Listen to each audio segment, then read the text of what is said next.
వాయువ్య బంగాళాఖాతంలో అల్పపీడనం ఏర్పడింది. ఇది మరింత బలపడే అవకాశం ఉంది. ఇదే అంశంపై మనతో మాట్లాడేందుకు విశాఖ తుఫాను హెచ్చరికల కేంద్రం సీనియర్ అధికారి జగన్నాథ కుమార్ ఉన్నారు. సార్, వాయువ్య బంగాళాఖాతంలో ఏర్పడిన ఈ అల్పపీడనం ప్రభావం ఏపీపై ఏ విధంగా ఉండబోతుంది? ఏ ప్రాంతాల్లో వర్షాల ప్రభావం ఎక్కువగా ఉంటుంది? నిన్న ఈశాన్య బంగాళాఖాతంలోని ఉపరితల ఆవర్తనం ఈరోజు వాయువ్య బంగాళాఖాతంలో అల్పపీడనంగా పరిణామం చెందింది. దీనికి అనుబంధంగా ఈ ప్రదేశం నుంచి ఈ ప్రదేశంకి వచ్చింది. దీనికి అనుబంధంగా ఉపరితల ఆవర్తనం 7.6 కిలోమీటర్ల ఎత్తు వరకు ఆవరించి ఉన్నది. ఇది నైరుతి దిశకు వంగి ఉన్నది. ఇంకా చెప్పాలంటే ఇక్కడ నిన్న ఈశాన్య బంగాళాఖాత పరిసర ప్రాంతాల నుండి ఉత్తర ఒడిశా వరకు ఉన్న ఉపరితల ద్రోణి ఈరోజు క్షీణించింది.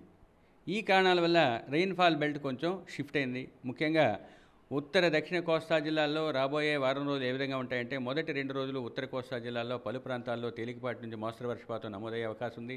తదుపరి 5 రోజులు కొన్ని ప్రాంతాలకు పరిమితమయ్యే అవకాశం ఉంది. దక్షిణ కోస్తాలో మొదటి 2 రోజులు కొన్ని ప్రాంతాలపై, తదుపరి 5 రోజులు 1-2 ప్రాంతాలపై అటువంటి పరిస్థితి ఉండే అవకాశం ఉంది. ఉరుములు మెరుపులు కొనసాగే రాగల 24 గంటల్లో ఏ జిల్లాలకు వర్ష సూచన ఉంది? ముఖ్యంగా ఉత్తర కోస్తా జిల్లా, దక్షిణ కోస్తా జిల్లాల్లో తేలికపాటి నుంచి మోస్తరు వర్షపాతం కొన్ని ప్రాంతాల నుంచి పలు ప్రాంతాలకు విస్తరించే అవకాశం ఉంది. ముఖ్యంగా ఉత్తర కోస్తా జిల్లాలైన శ్రీకాకుళం, పార్వతీపురం మన్యం, విజయనగరం, అల్లూరి సీతారామరాజు జిల్లాల్లోని 1-2 చోట్ల భారీ వర్షపాతానికి అవకాశం ఉంది. నిన్న కూడా ఈ జిల్లాలకి భారీ వర్షపాతాన్ని సూచించాం. కానీ కొంచెం ఆ ట్రఫ్ వీకెన్ అయినందువల్ల మీకు కొన్ని జిల్లాలు తగ్గాయి.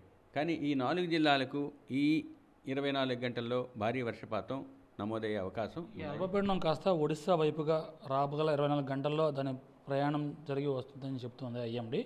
ఆ ప్రభావం ఇంకా ఎన్ని రోజుల పాటు ఏపీపై ఉండబోతోంది? ముఖ్యంగా ఇప్పుడున్న అల్పపీడనం మరింత సుస్పష్టంగా మారి ఒరిస్సా మీదుగానే ప్రయాణించే అవకాశం ఉంది. దాని ప్రభావం వలన ఈరోజు రేపు కూడా ఉత్తర కోస్తా జిల్లాల్లో ఉన్న ఎక్స్ట్రీమ్ నార్త్ జిల్లాల్లో ముఖ్యంగా భారీ వర్షపాతానికి అవకాశం ఉంది. మిగతా జిల్లాలకి తేలికపాటి నుంచి మోస్తరు వర్షపాతం నమోదయ్యే అవకాశం. మత్స్యకారులకు సూచనలు ఏమైనా ఉన్నాయా? ముఖ్యంగా మొదటి 3 రోజులు మత్స్యకారులకు 40 నుంచి 50 కిలోమీటర్లు, గరిష్టంగా 60 కిలోమీటర్ల వేగంతో తీరం వెంబడి తీరం ఆవల కూడా కోస్తా ఆంధ్రప్రదేశ్ తీరం అంతటా ఉన్నందువల్ల మత్స్యకారులు మొదటి 3 రోజులు తీరం వెంబడి తీరం ఆవల కూడా వేటకు వెళ్ళవద్దని హెచ్చరికలు జారీ చేయడం జరిగింది. తదుపరి 2 రోజులు తీరం ఆవల అటువంటి పరిస్థితి ఉన్నందువల్ల ఆయా ప్రాంతాలకు కూడా వెళ్ళవద్దని హెచ్చరికలు. అల్పపీడనం ప్రభావం తెలంగాణపై ఏ విధంగా ఉంటుంది? అక్కడ కూడా తేలికపాటి నుంచి మోస్తరు వర్షపాతం నమోదవుతూ ఈశాన్య ప్రాంతంలో కొంచెం ఎక్కువగా వర్షాలు ఉండే అవకాశం కనిపిస్తుంది. మరో అల్పపీడనం రాబోతోంది. ఎప్పటికల్లా ఏర్పడబోతోంది? ఎలా ఉంటుంది? ప్రస్తుతానికైతే ఇంకా దానికి ఇది కనిపించట్లేదు. ఒకవేళ ఉన్నా కూడా అది ఉపరితల ఆవర్తనం అయిన తర్వాత మీకు 1-2 రోజుల్లో దాని యొక్క పరిస్థితి తెలిసే అవకాశం ఉంది. వచ్చాక చెప్తాం. సూచనలు అయితే ఉన్నాయి కదా?